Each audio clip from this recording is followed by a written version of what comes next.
sa ulo ng mga humahataw na balita. Hataw Balita. National Economic and Development Authority nagpaalala sa posibleng epekto sa ekonomiya ng gulo sa politika. Hataw Balita. United Nations Special Rapporteur Irene Khan kinausap ng tangka si Executive Secretary Lucas Bersamin sa Malacanang kahapon. Hataw Balita.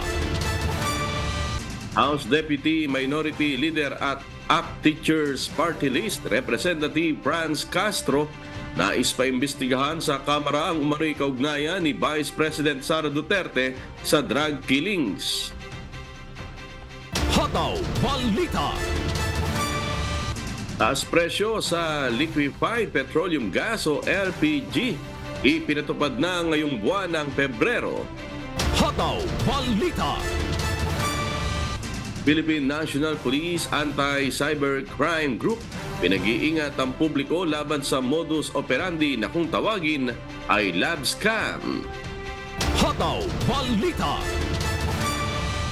At kilalanin ng Pinoy Pride sa larangan ng public health na itinalaga bilang bagong direktor sa World Health Organization. Hataw Balita. Una sa ating mga humahataw na balita, ipinahayag ni National Economic and Development Authority o NEDA Director General at Socio-Economic Planning Secretary Arsenio Balisacan na maaring makaapekto sa ekonomiya ng isang bansa ang nangyayaring gulo sa politika. Ginawa ng kalihim ang pahayag sa gitna ng umiinit na palitan ng mga salita ni na dating Pangulong Rodrigo Duterte at President Ferdinand Bongbong Marcos Jr. at mga kaalyado nito. Malaki naman anya ang magagawa ng pagpapaunlad at pagpapalago sa pamumuhunan para mapanatili ang tatag ng ekonomiya ng bansa. Pakinggan natin ang pahayag ni NEDA Director General at Socio-Economic Planning Secretary Arsenio Balisacan. Any country that has political instability will hurt its economy. So you know, it's the everybody's whether you're Philippines or Thailand or Vietnam, you want us to ensure that stability is maintained because at the end of the day, it's what determines major decisions in relation to investment. Isa 6.5 hanggang 7.5% ang target growth rate ng bansa para sa 2024. Naniniwala rin ang economic managers ng Marcos administration na mas uusad ang ekonomiya ng Pilipinas sa pamamagitan ng pagsusulong at pagpapatupad ng mga mahalagang polisiya at reforma ng pamahalaan.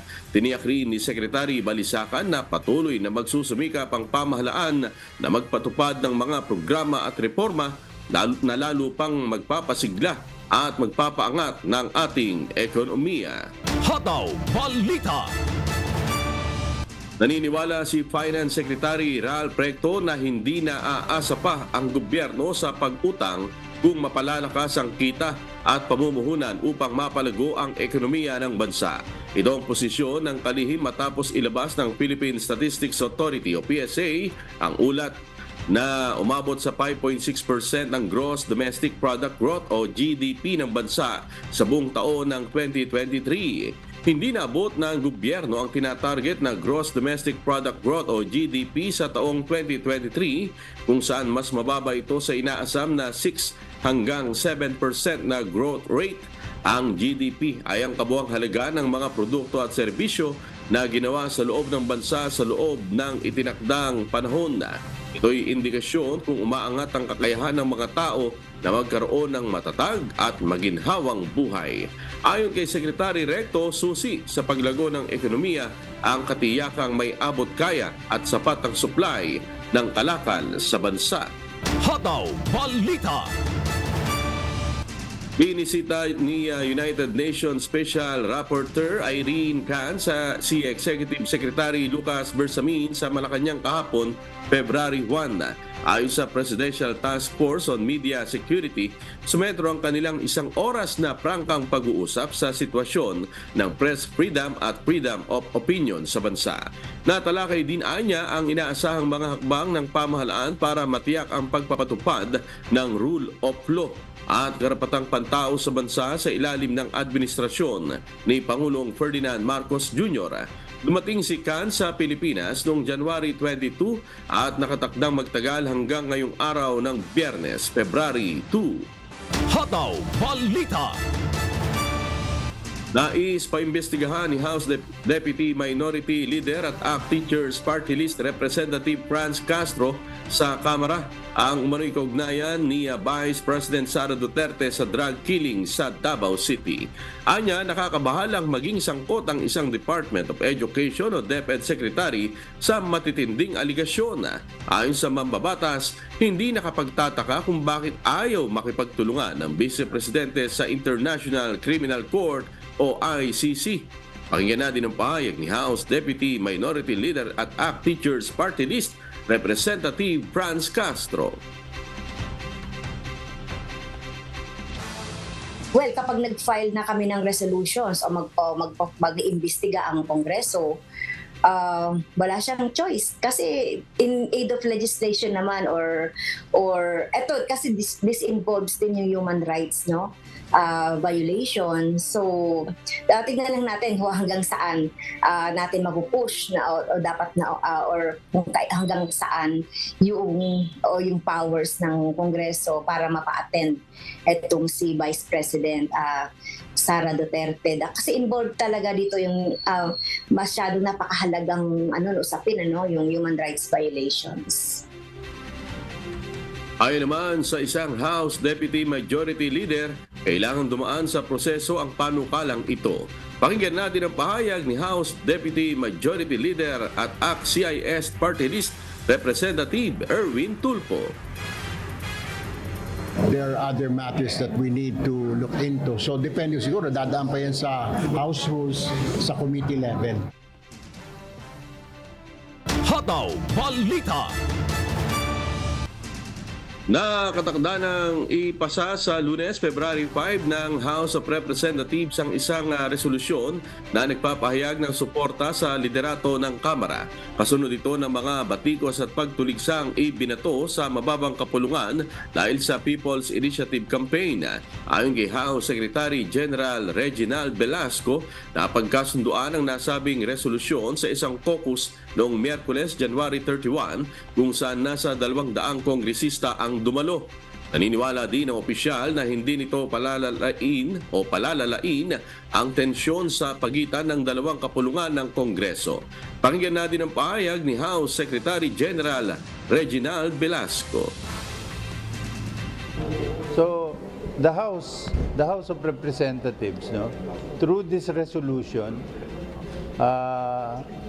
have all agreed to defend the integrity, the House of Representatives, from all these attacks, especially coming from our friends from the Senate. So yun lang yung laman nung resolution na yun.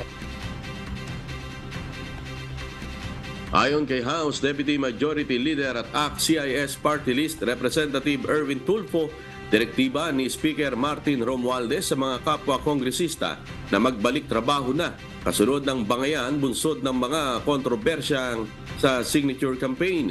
Pakinggan natin ang kanyang pahayag. Ayaw na nga ho natin ng nagkakaroon ho ng problema na nagkakawatak-watak po yung bayan at lahat, imbis na mag-focus sa pagpasa ng mga batas, napo-focus na lang po sa away, bangayan. Ang gusto po ni Speaker, everybody sa caucus po kahapon, the instruction was just work. Well, what the House wants is we just avoid na a clash with the Senate. Kasi kumbaga sa kuan, boss, parang kaming pamilya rin, magkakapatid. Why do we fight with our brothers, di po ba? Instead of just focus on our work, which we still have a lot of work to do. Hataw Balita. Inihayag ng subcommittee ng Senate Committee on Constitutional Amendments and Revision on Codes na walang tatalakaying political amendments sa isasagawang pagdinig ng Senado sa panukalang amyendahan ang mga probisyon ng saligang batas na may kinalaman sa ekonomiya. Sa Lunes, February 5 na kasi sisimulan ng subcommittee ng Senado ang pagdinig sa resolution of both houses number 6 kung saan nangangambang ilang grupo na baka bubuksan lang nito ang pinto para sa political tchatcha. Tiniyak ni Senator Juan Edgardo Sani Angara na siyang mangunguna sa pagdinig na limitado lamang sa economic amendments ang magiging diskusyon at hindi tatalakayin ang anumang amyendang pampolitika. Sa isang mensahe, siniguro naman ni Senate President Juan Miguel Mig Zubiri na poprotektahan ang Senado at ang mga empleyado nito. Pakinggan natin ang pahayag ni Senator Juan Miguel Mig Zubiri. Alam ko po na dahil sa charter change na isinusulong sa People's Initiative, marami sa ating mga Senate employees ang nag-alala.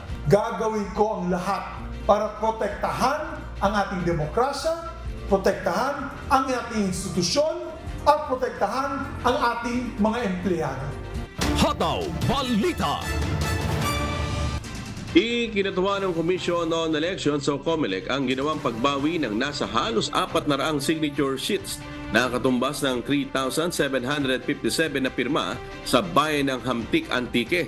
Nangyari ito mahigit isang araw matapos suspindihin ng COMELEC ang pagtanggap nito para sa People's Initiative Campaign. Ibinalik na rin ng nag-retrieve ng signature sheets ang certification na in-issue sa kanila ng COMELEC. Sinabi naman ng poll body na maiging bawin nila ang mga ito dahil baka masira o mawala pa sa kanilang mga tanggapan. Pinigyang din pa ni COMELEC Chairman George Erwin Garcia matapos nilang suspindihin ang pagtanggap ng mga pirma ay nakagana ito sa kanilang trabaho. Ngayon ay mapagtutuunan na nila ng atensyon ang mga paghahanda para sa 2025 election at kabilang na nga rito ang voter registration. Pakinggan po natin ang pahayag ni COMELEC Chairman George Erwin Garcia. Therefore, siguro po kasama na rin po yun sa ating panawagan na kung sa kanilang palagay ay mas may safety sa kanilang mga kamay. Yung pong mga dokumentong aming tinanggap, okay lang po na i-withdraw sa amin. Medyo nakangiti ang inyong Commission on Election.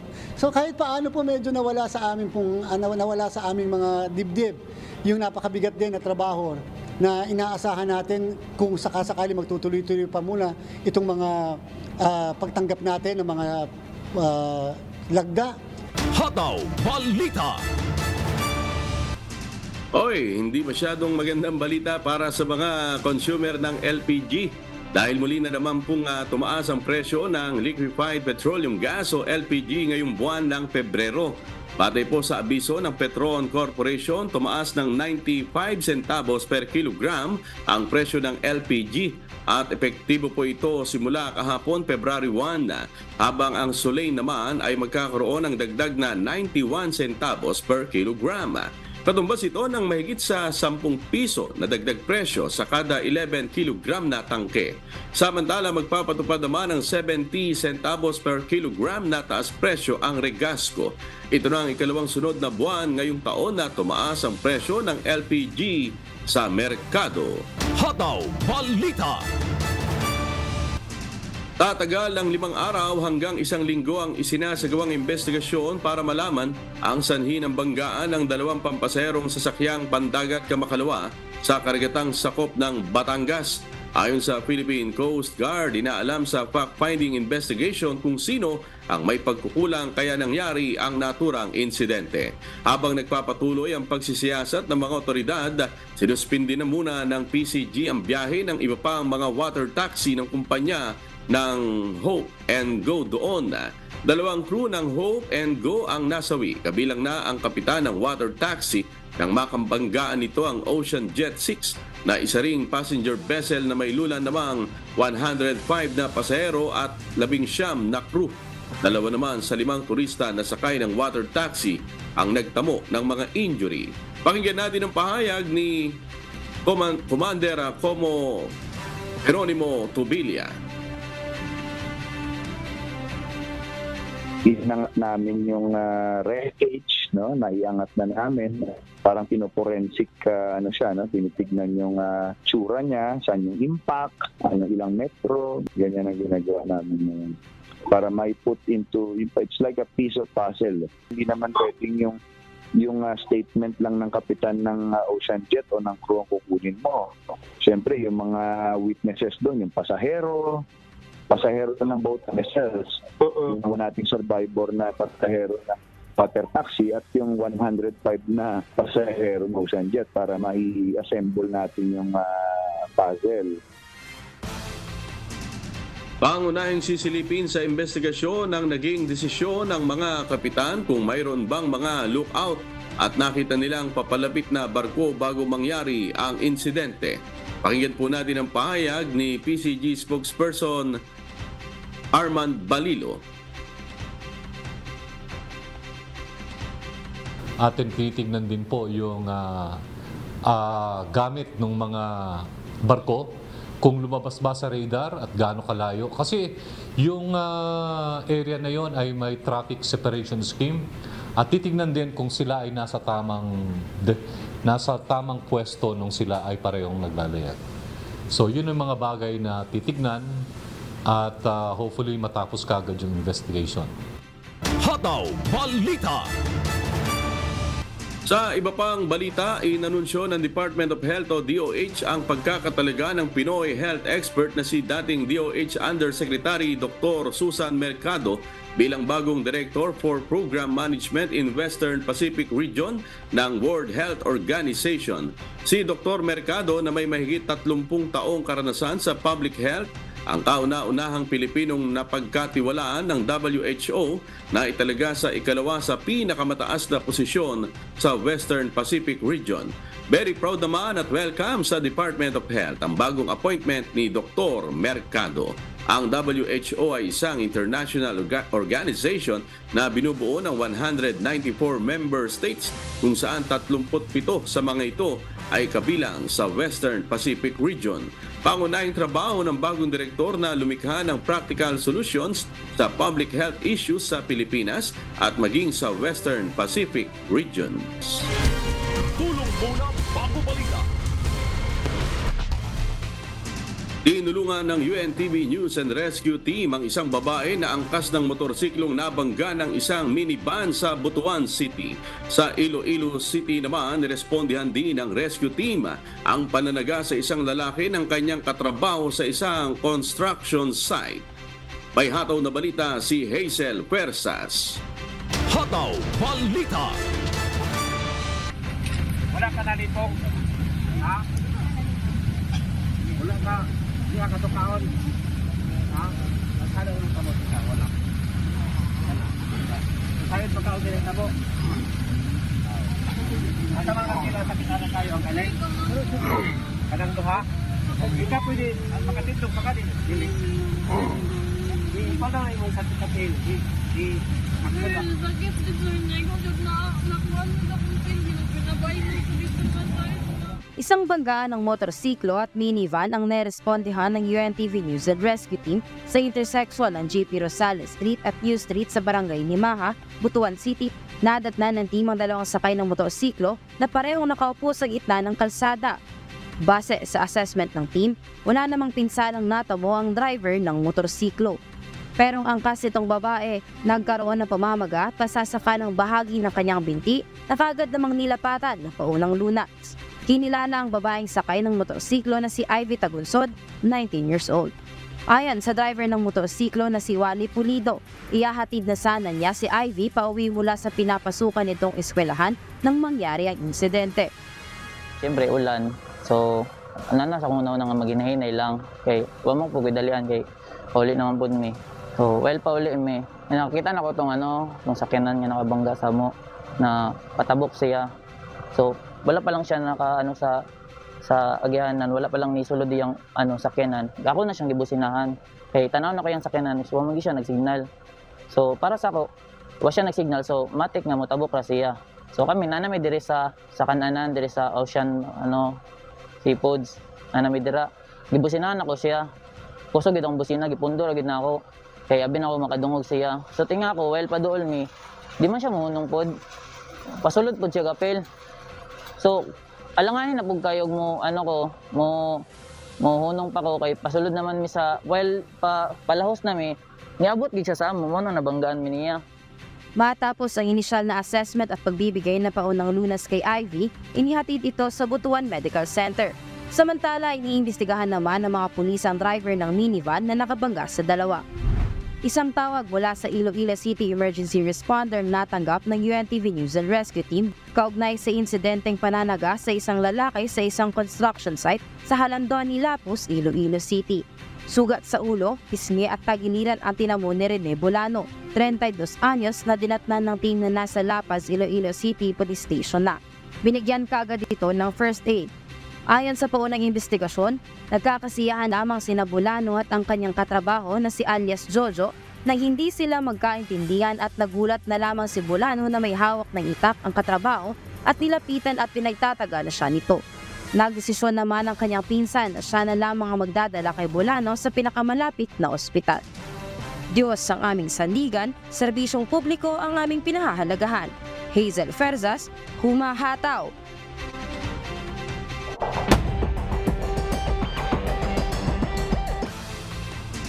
Blinalaan ng Philippine National Police Anti-Cybercrime Group ang publiko laban sa modus operandi na kung tawagin ay lab scam, lalo na ngayong buwan ng Pebrero at sa identity theft. Kadalasan niyang nabibiktimaan ng lab scam ay ang mga naghahanap ng karelasyon online. Ilan sa mga profile ng lab scammers ang sad BOI, sad girl, kung saan nagkukwento ng malulungkot na buhay niya ang scammer para makuha ang atensyon mo.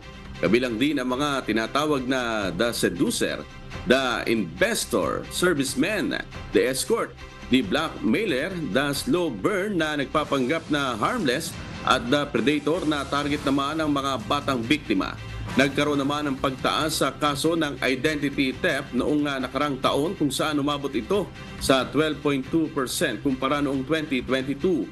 Pakinggan po natin ang magkasunod na pahayag ni PNP ACG Cyber Response Unit Chief Police Colonel J. Guillermo at CICC Executive Director Yusek Alexander Ramos. So pag sinabi kasi nating cyber identity theft, ito yung paggamit ng information ng isang tao. So merong legitimate na tao, kinukuha ang kanyang identity through the use of social media or through email, even YouTube channels or any platform that can identify a person na ito ay parang it is a true person pero somebody is manipulating that information. So sa ating mga kababayan, paunang sigaw na mag-ingat sa inyong puso. Huwag padalos-dalos, may love scam. Pakinggan natin mabuti kung anong sinasabi ng puso, pero pairali natin ang utak kung ito ay scam o hindi. Hataw Balita. Nahuli ang 4 na suspect sa isinagawang drug buy-bust operation ng pinagsanib na puwersa ng mga kawani ng PIDEA Region 5 at ng Calabanga Municipal Police Station sa Camarines Sur. Si Ryan Salatandol, humahataw. Hataw Balita. Arestado ang 4 na sospek matapos ang isinagawang buy-bust operation ng Philippine Drug Enforcement Agency o PIDEA Region 5 at ang Municipal Police Station ng Bayan ng Calabanga sa Barangay Sabang sa lalawigan ng Camarines Sur nitong Martes, January 30. Nahuli ang mga sospek na kinilalang sina Benjo Bungapat na siyang caretaker ng naturang drug den at ang mga kasama nito na sina Virgilio Dasingan, Jonathan De La Cruz at Joven Vergar na isang security guard. Na-recover sa isinagawang operasyon ang 3 plastic sachet na naglalaman ng nasa 15 gramo ng hinihinalang shabu na tinatayang nagkakahalaga ng mahigit sa 100,000 piso. Nahaharap sa kasong paglabag sa Republic Act 9165 o ang Comprehensive Dangerous Drug Act of 2002 ang 4 na sospek. Diyos ang aming sandigan, serbisyo publiko ang aming pinahahalagahan. Ryan Salatandol, humahataw! Hataw Balita. Dalawang individual ang nasawi habang 4 naman ang nasa kritikal na kondisyon matapos na sumabog ang isang pagawaan ng paputok sa Cabuyao City, Laguna kahapon. Si Christian Lopez humahataw. Hataw Balita.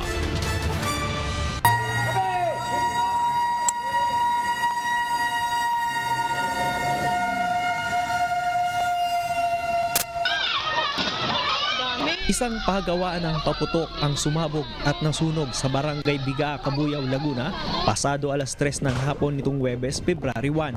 Sa cellphone video nakuha ni Denz Preña, makikita na bitbit ng isang lalaki ang isang bata na sugatan sa insidente para maisugod sa pagamutan.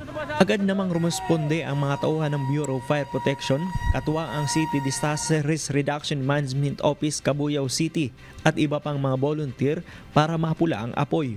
Ayon sa lokal na pamahalaan, 2 na ang naiulat na nasawi at 4 dito ang nasa kritikal na kalagayan. Isang nakakalungkot na pangyayari po ang nangyaring sa Barangay Bigaa sa pagsabog ng mga gawaan po ng paputok at marami pong reported na casualty.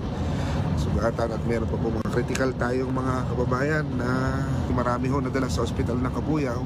Sa ngayon patuloy pang nagpapagaling sa ospital ang ilan sa mga sugatang biktima. Tiniyak naman ni Cabuyao City Mayor Dennis Hain na ang lokal na pamahalaan na ang sasagot sa mga gastusin sa ospital ng mga biktima. Nakakalungkot to dahil kanina sa mga report at sa mga pictures na nasend sa akin, may mga bata ho na casualty, meron din naman po mga may edad na grabe ho ang pagkasunog sa nangyari pagsabog. Ang city government po ang sasagot lahat ng mga gastos sa mga casualties. Ang mahalaga po ay mailigtas natin ang buhay ng ating mga kababayan. Pasado alas 4 na kahapon nang tuluyang napula ang apoy. Sa ngayon patuloy pa rin inaalam ng Bureau of Fire Protection ng Cabuyao City, Laguna kung ano ang naging sanhin ng pagsabog dito sa paggawaan ng paputok. Diyos ang aming sandigan, serbisyo publiko ang aming pinahahalagahan. Mula rito sa Laguna, Christian Lopez, humahataw!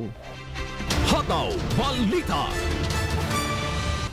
Iniimbestigahan na ng mga otoridad ang motibo sa nangyaring panununog ng modern jeepney sa Katanawan, Quezon, Kamakalawa. Inaalam na rin ang pagkakilala ng 4 na armadong suspect sa krimen. Si Japet Cablayda, humahataw. Hataw Balita. Sinunog ng 4 na di na nakilalang armadong lalaki ang isang modern jeepney sa Katanawan, Quezon bandang gabi nitong Miyerkules, January 31. Pagmamay-ari ng Gumaka Transport Group ang naturang sasakyan at mula ito sa bayan ng Gumaka na patungo ng Katanawan, Quezon na may 3 pasahero at konduktor. Ayon sa inisal na investigasyon ng Katanawan Municipal Police Station, bandang alas 7:30 ng gabi nang pinara ng mga suspect na nakabonet ang sasakyan habang binabaybay ang National Road patungong poblasyon ng Katanawan. Inakala ng driver na pasahero ang mga ito kaya tinigilan at pinagbuksan ng pinto. Ayon pa sa driver, sinabi ng isa sa suspect na hindi ito hold up, bumaba at tumalikod na lang kayo. Matapos bumaba ang mga sakay ng modern jeepney ay agad na sinunog ng mga suspect ang sasakyan gamit ang gasera. Ayon sa pamunuan ng Gumaka Transport Group, nauna na silang nakatanggap ng pananakot, ngunit binaliwala lang nila ito at hininalang hindi totoo. Agad na rumesponde ang Katanawan Police ngunit hindi na naabutan ang mga nanunog ng modern jeepney. Kasalukuyang inaalam pa ng Katanawan MPS ang motibo ng panununog at ang pagkakakilanlan ng mga armadong suspect. Japet Cablayda, UNTV News and Rescue. Diyos ang aming sandigan, serbisyo publiko ang aming pinahahalagahan. Hataw Balita. Lokal na pamahalaan ng Birak sa Catanduanes na mahagi ng mga life jacket sa mga rehistradong mangingisda. Si Brian Baldarahe, humahataw. Hataw Balita.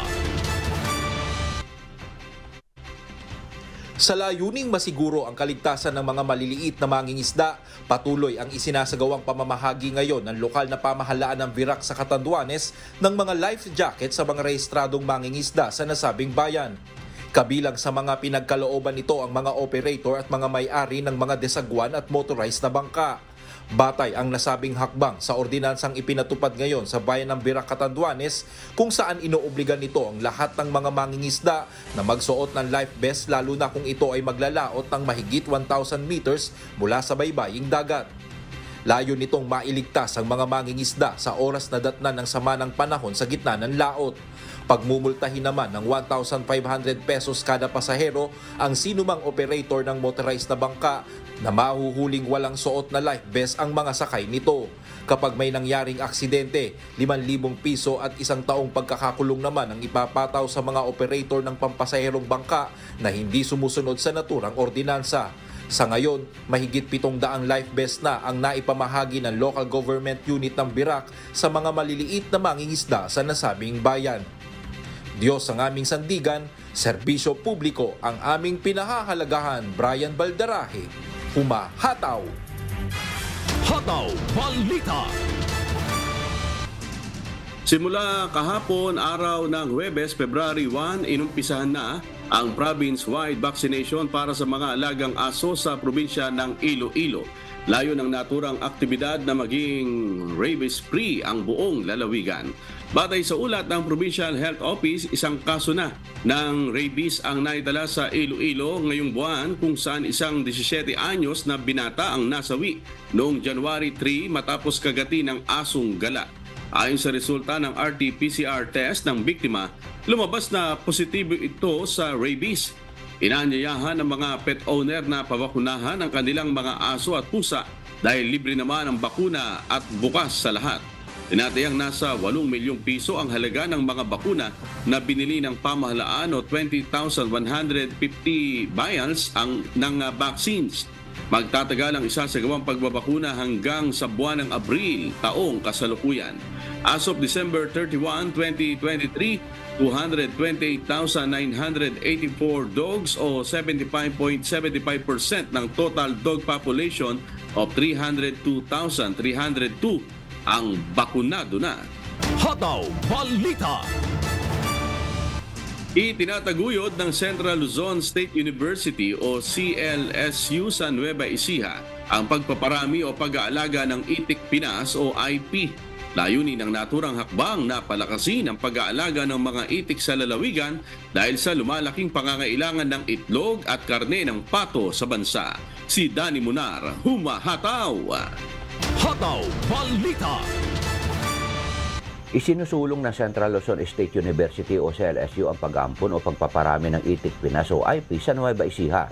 Isang genetically superior breeder duck ang IP na kaya mangitlog na nasa 257 hanggang 266 na itlog kada pato bawat taon. Nasa ilalim ng Industry Strategic Science and Technology Program ng Philippine Council for Agriculture, Aquatic and Natural Resources Research and Development ang nasabing inisyatiba. Ayon kay CLSU College of Agriculture Assistant Professor Tujin Carla Julian, pumapangalawa ang pagsasaka ng itik sa bansa pagkatapos ng manok sa mga tuntunin ng produksyon ng karne at itlog. Binuo ang IP upang tugunan ang mga alalahanin tungkol sa dami, kalidad at pagkapare-pareho ng produksyon ng itlog ng pato sa bansa. Nagpapakita rin ito ng isang magandang pagkakataon para sa pagbuo ng kita na tumutugon sa mataas na demand ng duck products sa merkado. Ayon pa kay Julian, kung mag-i-invest sa pagpapakain sa loob ng 22 linggo hanggang 23 linggo na may lumalabas na pera, may 3 hanggang 4 na buwan ay mababawi na ang mga nagasto sa growth period. Para sa mga interesado at karagdagang gabay sa pagsasaka ng itik, maaaring makipag-ugnayan sa Central Luzon State University sa Science City of Muñoz sa Nueva Ecija. Diyos ang aming sandigan, serbisyo publiko ang aming pinahahalagahan. Danny Munar, humahataw. Hataw Balita. 3 modules ng steel frame fish cage livelihood projects ang na-turn over sa mga natukoy na humigit kumulang 130 na mangingisdang benepisyaryo sa Santa Marcela, Apayao kahapon, February 1. Layo ng hakbang na mapahusay ang kapasidad ng Bakot Lake kasabay ng paglikha ng mga oportunidad sa kabuhayan para sa mga fisher folk. Ang halaga ng bawat isang fish cage livelihood project ay umaabot sa 716,256 pesos na binubuo ng isang kumpletong set steel frame cages kasama ang isang cropping requirement nito na 147 bags ng feeds at 21,600 pieces na tilapia fingerlings. Naasang mag-aambag ng humigit kumulang 2.5 metric tons na sa produksyon ng aquaculture ang bawat module na may 4 na unit ng hawla pagkatapos ng 5 buwang panahon ng culture period. Ayon kay Chief Aquaculturist Lois June Fermin, bahagi rin ng paghahanda ng BFAR ang naturang inisyatiba bago maobserbahan ang mga epekto ng El Nino phenomenon dahil sa pagtataya ng Philippine Weather Bureau Pag-asa, ang dry spell at tagtuyot na dulot ng El Nino ay maaring magpatuloy hanggang Mayo ngayong taon. Hataw Balita. Nakumpleto na ng National Irrigation Administration Cordillera ang nasa 223 communal irrigation projects na malaking tulong para mapatubigan ang mga tanim ng mga magsasaka sa rehiyon, lalo na ngayong may banta ng El Nino phenomenon. Si Grace Doctolero humahataw. Hataw Balita. Umabot na sa 223 na communal irrigation project ang nakumpleto na ng National Irrigation Administration Cordillera. Mula sa 266 na project implementation sa 2023, may natira pang 43 projects na dapat matapos hanggang Abril ngayong taon. Isa na rito ang pump irrigation project sa Alfonso Lista, Ifugao na mag-aakyat ng tubig mula sa Magat Reservoir sa Ramon Isabela. Ayon sa pamunuan ng NIA Cordillera, ang dahilan kaya naantala ang mga irrigation project ay dahil sa mga dumating na mga bagyo. Gayunman, tiniyak nila ang mas mabilis na aksyon sa anumang pangailangan ng mga magsasaka sa rehiyon. Labis naman ang kanilang pasasalamat sa national government sa pagkakaloob ng 7 backhoe para sa National Irrigation Systems. 2 para sa Apayao Irrigation Management Office, 2 sa Kalinga IMO, 1 sa Ifugao Satellite Office, 1 sa Abra Satellite Office, at 1 sa Alfonso Lista Pump Irrigation Project. Gagamitin ang mga backhoe sa pagmimintina ng mga irrigation kanal, mas mabuting water distribution at pagsasaayos sa irrigation facility na napinsala dahil sa natural disaster. Diyos ang aming sandigan, serbisyo publiko ang aming pinahahalagahan. Mula rito sa Baguio City, Grace Doctolero, humahataw!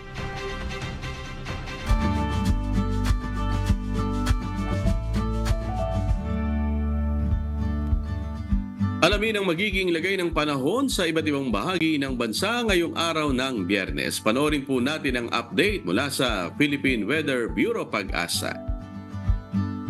Maulang panahon pa rin po ang mararanasan ng ating mga kababayan po sa Mindanao, dulot pa rin yan ng trough or extension ng low pressure area na nasa labas ng Philippine Area of Responsibility.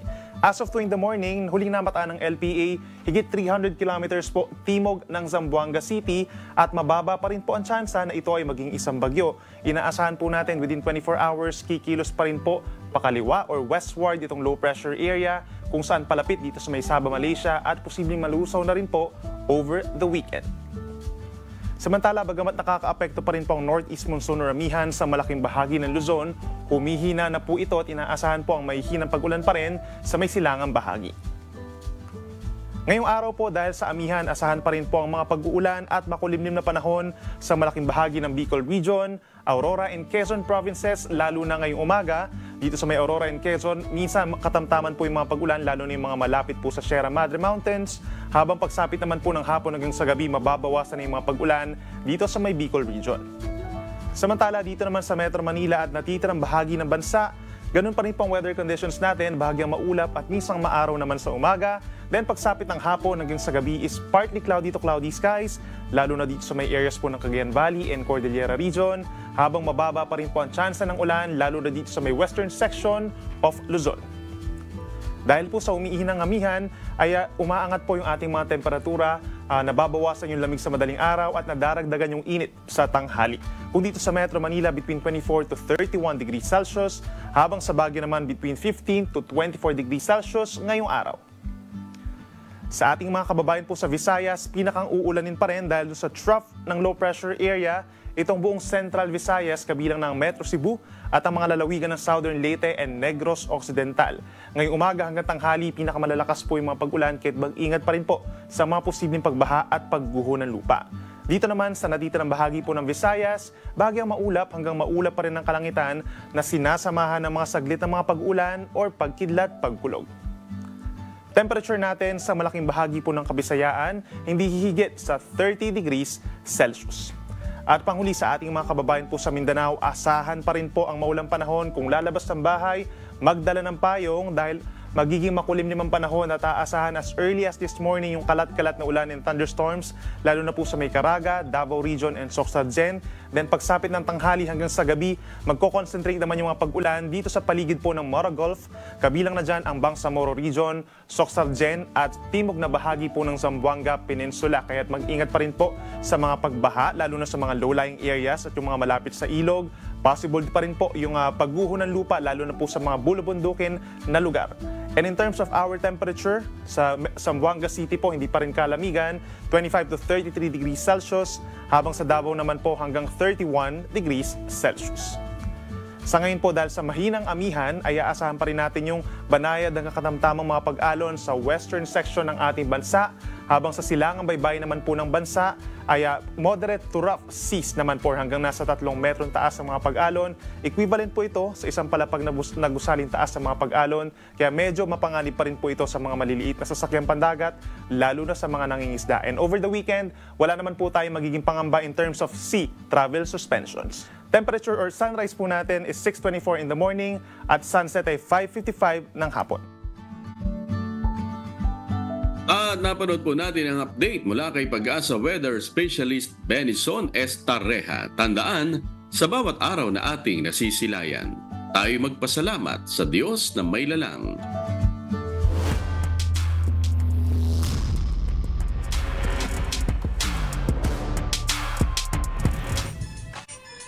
Pinalasap ng ikalawang pagkatalo ng NHA Home Masters ang top team sa standings ng UNTB Cup Season 10 Second Round Eliminations ang DA Food Masters nitong Miyerkules.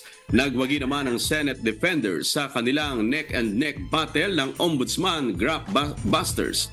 Habang tinapos na ng GSIS Furies ang kanilang 5th losing streak matapos manalo laban sa PNP Responders, si Bernard Dadis humahataw.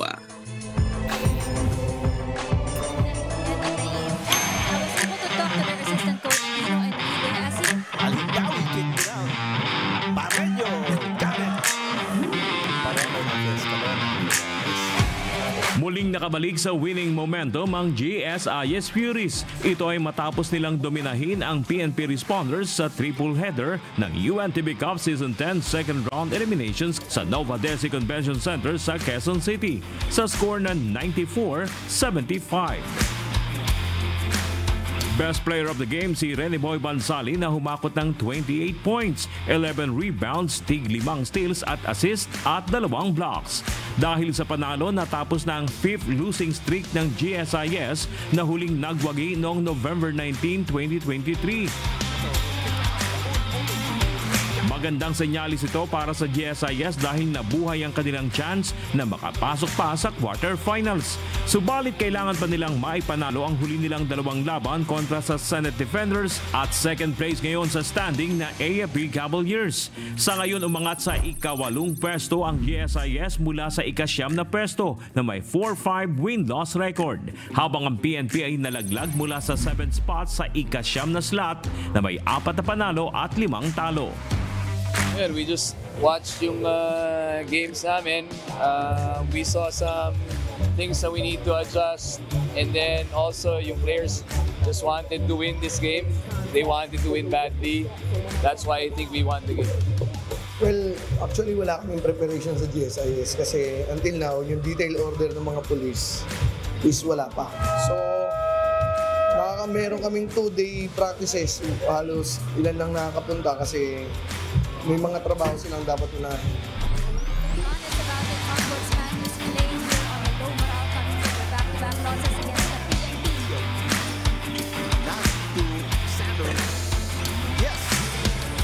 Tuloy-tuloy naman ang winning momentum ng Senate Defenders matapos ang kanilang neck-and-neck battle ng Ombudsman Graftbusters sa second game sa score na 79-76. Nanguna sa Defenders si Lawrence Gasparillo na kumamada ng 24 points, 2 rebounds at isang assist at block. Nagambag naman si GK Sevilla ng 20 points, 11 points si Romel Balboa at 10 points si Harry Petilos. Samantala si Samuel Ignacio naman na may 19 points, Israel de la Cruz na may 16 points at Yurick Florino na may 12 points ang nanguna sa opensa ng Graftbusters. Ito na ikalawang sunod na panalo ng Senate na umakyat sa ika-6 na pwesto mula sa ika-8, habang ikatlong sunod na pagkatalo naman ng Graftbusters na ngayon nalaglag sa 7th spot mula sa ika-5 pwesto. Sinabi ko lang naman sa mga players, huwag kami sumabay sa kasi ang tingin ko binabagalan na nila yung laro eh. So ang sabi ko, i-push lang natin na i-push yung game. Basta nasa lugar yung tira, okay lang, tumira tayo. Basta ang importante is bumalik kami sa depensa. Yun lang naman ang inano ko eh. Tapos adjust na lang kami kung anong depensa at kung ano yung mga opensa ginagawa namin. Buti naman, may mga nag-step up si Nas, step up. Tapos yung mga crucial shots, mga pasok. Saka doon sa Tango, that's right.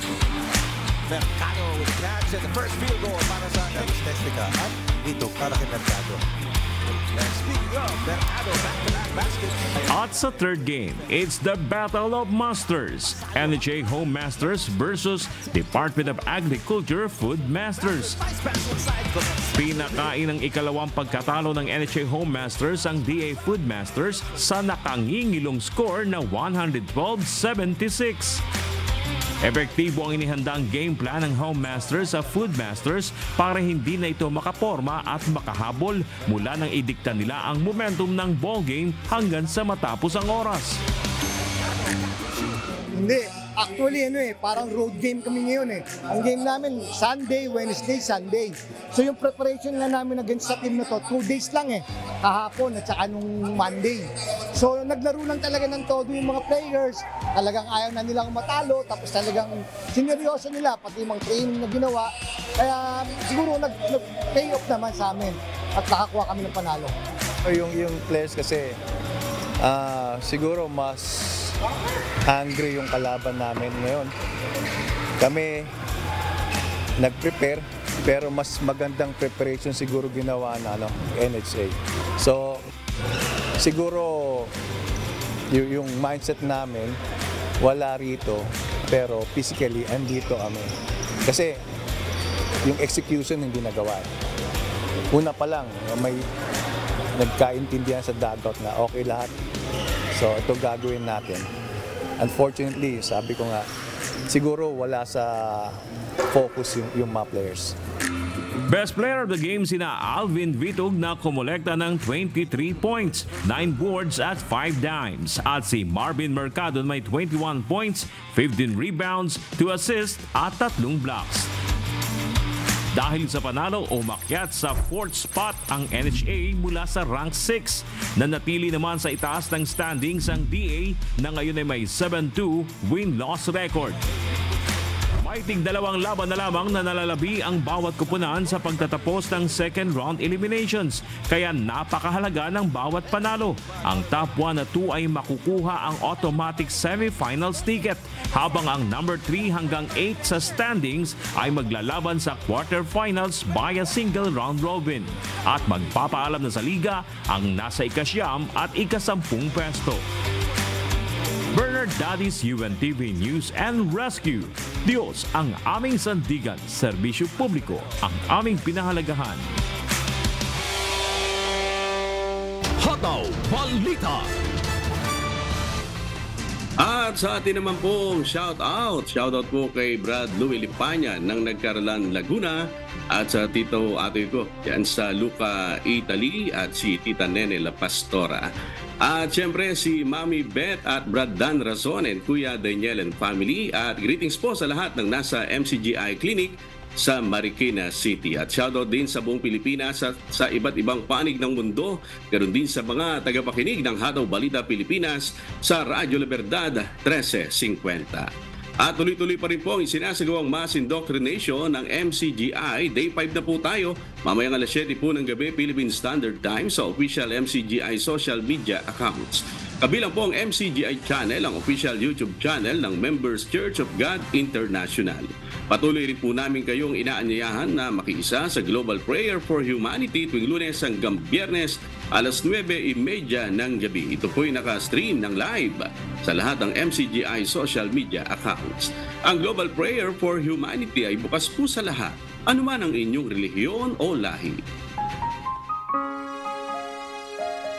At sa aming ibabahaging mga salita ng Diyos na ating sandigan, mula sa Kawikaan, Kapitulo 10, talatang 19.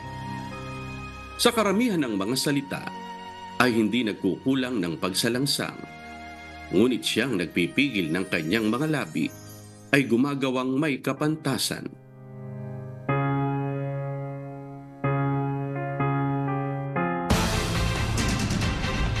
At yan pong mga humahataw na balita ngayong umaga ng Biyernes, ikalawa sa buwan ng Pebrero 2024. Sa ngalan po ng lahat ng bumubuo ng UNTV News and Rescue at ng UNTV Radio Liberdad 1350, ng ating mga correspondent mula Luzon, Visayas at Mindanao. Ako po inyong amigo, Sherwin Kulubong. At dito sa UNTV at UNTV Radio Liberdad 1350, Diyos ang aming sandigan. Serbisyo publiko ang aming pinahahalagahan. Susunod na po ang Good Morning Kuya. Salamat po sa Diyos at magandang umaga.